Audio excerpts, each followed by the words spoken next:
Hey there, Utah. Good Tuesday evening. Almost made it to the holiday, and weather's been pretty cooperative for travel conditions, right? We haven't had much, if anything, to talk about besides the warm temperatures, I guess, or record warm conditions we've been seeing over the last several days. So we do have some changes, though, that are moving in for tomorrow. So if you got plans to be hitting the roads on Christmas Eve, the later in the day that you're hitting the roads, the more likely you'll have some impacts from some of the weather that's going to be moving through. So um, we have temperatures that hit 63 in Provo today, new record highs again for many locations. Notice St. George just 58, not quite as warm there.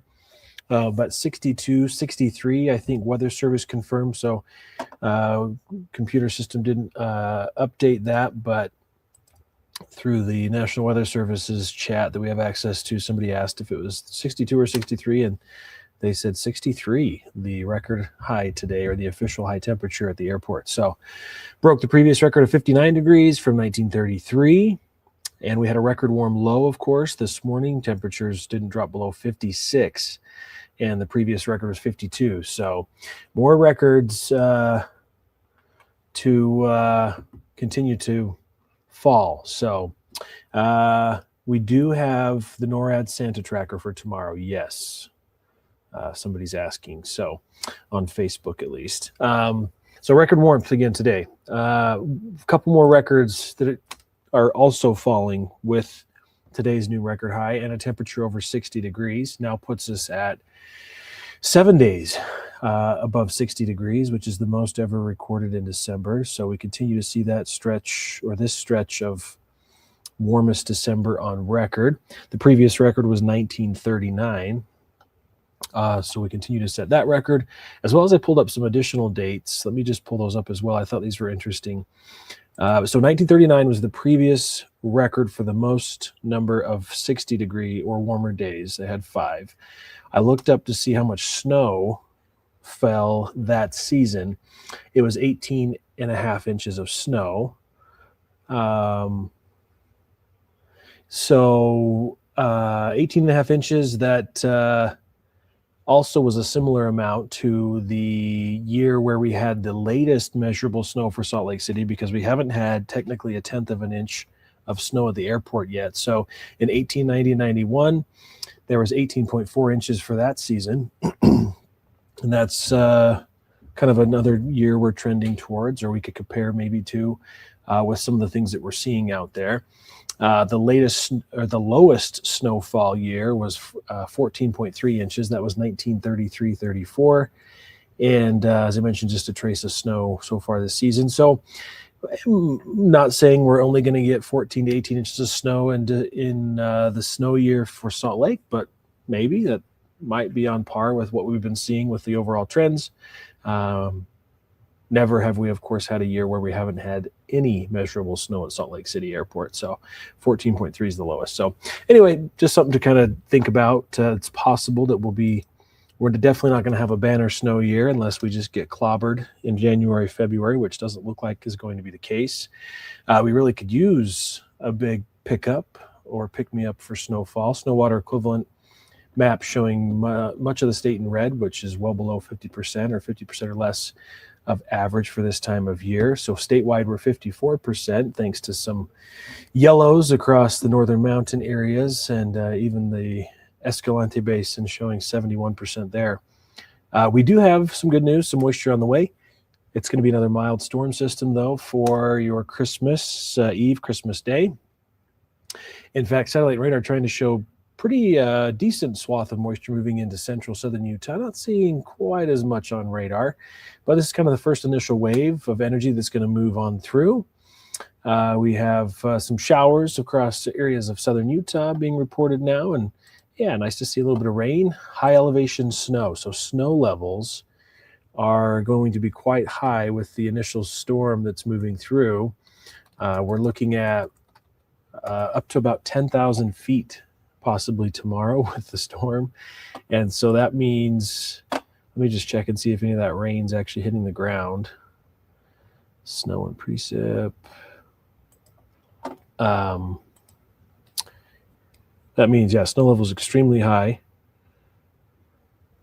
but they should be dropping to about 9,000 feet, which is still above a lot of the base of our ski resorts, and then down to,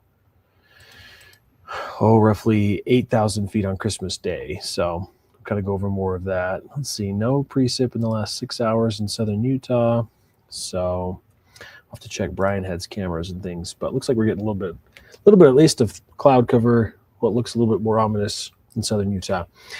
So this is just an initial wave, not expecting much out of this, but tomorrow into Christmas Day, we are looking at a much stronger surge of moisture energy that could produce some heavier wetting rains. In fact, the excessive rain outlook does have the southwest corner of the state at a marginal risk, which means we could see some isolated flash flooding. So with how warm temperatures have been, maybe you're still out recreating in slot canyons, low-lying areas. With the rain moving in, you likely won't be in those areas, but if you are downstream, creeks, streams expected to swell, could see some isolated flash floods with some of the moisture moving in. So chances of moisture really increase by the late evening, but there's about a 20 to 40% chance of showers throughout much of tomorrow. We'll kind of walk you through what the models are showing as far as timing on that too. So real quick, here's Futurecast. If it loads up.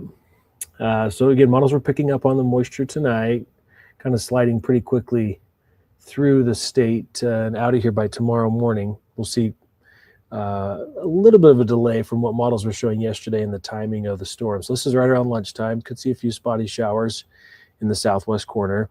The brunt of the moisture, though, really arrives late tomorrow night. This is 9 o'clock. Kind of delayed some of the timing. So late Christmas Eve, Christmas Day, valley rain, mountain snow showers kind of thinning out on Christmas Day for a lot of the valleys, but could continue in some of the mountain areas. And then another wave of energy moving in as the storm continues to work its way through. It's a pretty big multi-day event, brings another batch of rain and snow Friday into the weekend.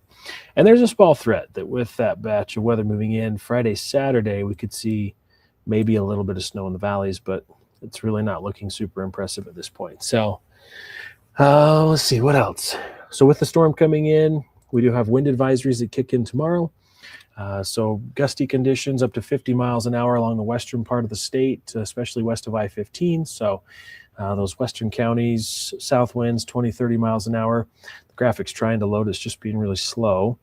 Travel impacts, of course, likely if you've got decorations. We've had some pretty strong winds in the last couple of weeks, so similar conditions expected there, and especially for those east-west corridors, so I-80 travel.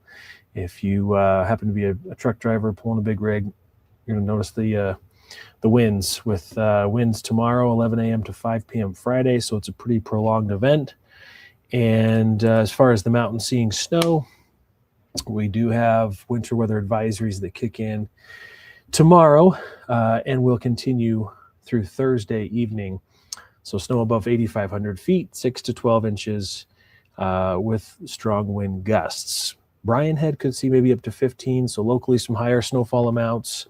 That would be great if we did see more, and maybe 6 to 12 for a lot of the northern mountains. Again, models putting the Wasatch Range in the mix for some healthy snowfall. The winter weather advisory is not issued there yet, but this model showing, some of at least the Wasatch Range north of I-80 or the northern Wasatch could see that pink shaded areas, 12 to 18 inches. Look at the high Sierras in California, though. They're getting just hammered with this atmospheric river event. So a lot of there's such tall mountain range, right? So the moisture coming in off the Pacific Ocean, a lot of it kind of gets wrung out over those high Sierras, and we get the leftovers. And so, we'll take what we can get, but could be a lot more, just depending on the direction the storm moves and where it moves over before it gets here. Rainfall amounts. Notice Cedar City, model showing 0.82, St. George 0.02. I think we'll see more than that. A lot of what we've been looking at shows St. George picking up anywhere from a good 1/4 of an inch to maybe 3/4 of an inch. I don't know why that model is being so stingy. Let me pull up. We had kind of a spaghetti plot graph that was I think a better indication. Let's see what it shows. Where did that one go? For rain in St. George. Sorry, I had it right here. Too many graphics. Let's see, that one's for Salt Lake. No. Through Christmas night, shows anywhere from a few hundredths of an inch to a quarter of an inch. All day your back doesn't like you. Yeah. There's the weather indicating, or your body indicating the weather changes. I like that. I've heard that before, right? Your joints can tell. Darn it. I know I had it here. Hold on. St. George. They all kind of look the same. Graphic. Oh, here it is. So, St. George, how much rain? This, I wouldn't go with the yellow. That's indicating we've already got a lot of rain coming down. So most of the guidance, if you follow the other three, the NAM, the GFS, or the Euro, showing roughly about 3/4 of an inch of rain for St. George. So that would be nice. Oh, Sarah, I wish I could deliver a white Christmas. That sounds really nice. West Jordan, yeah, not looking super great. So the chance of snow that we're looking at, let's kind of zoom in on it real quick. So this shows the progress of the storm moving in, the southwest flow, record temperatures again tomorrow and Christmas Day. And then here comes, if you look over Salt Lake City, so we're getting into Saturday morning. So we're hoping that enough moisture hangs on as the core of the trough, or the center of it, kind of moves through. Northwest flow kicks in behind it, and we could get a little bit of snow picked up early Saturday. And it's not looking, very great right now. So we might be challenging that January 2nd latest measurable snow for Salt Lake City record if we don't get any on Saturday. And we kind of went over some of those numbers as well. So anyway, tomorrow, generally, I think mostly just cloud cover. It looks like a lot of the timing of showers is going to hold off. Models keep pushing it a little bit further west before the trough or the storm moves on shore. All the way, so plan on record highs again, upper 50s, low 60s for many locations. We'll see more rain push into southwest Utah first. St. George will hit 65. And then showers should increase, as I mentioned, Christmas Eve, and then kind of taper off late Christmas morning. For much of the state, mountains should see a better chance of lingering snow showers, with snow levels down to about 7,000 feet, or possibly even lower Friday. But generally, Christmas Day, even areas like Park City will likely see rain with snow levels above about 8,000 feet. So you have to wait till Friday or Saturday before the colder air moves in to see those snow levels drop. So rain, St. George tomorrow, Christmas Day, Friday and Saturday we'll have a chance of showers, and then drier weather next week. Temperatures back just a little bit above average by Tuesday. Northern Utah, again, from well above average temperatures to record highs tomorrow, and Christmas Day on Thursday, to rain likely Friday, and then rain and snow Saturday, with temperatures climbing back about 10 degrees above normal by Tuesday. So, if you guys have any questions, let us know. But yeah, for the most part, we have snow on the way. Even our ski resorts along the Wasatch Front will get some snow for Christmas Day primarily, and then into the weekend. And it's looking like maybe that 6 to 12 inch range as well. So at least there'll be some fresh tracks to be had come this weekend. So anyway, you guys travel safe. We'll be back again tomorrow for Christmas Eve. And yeah, happy holidays.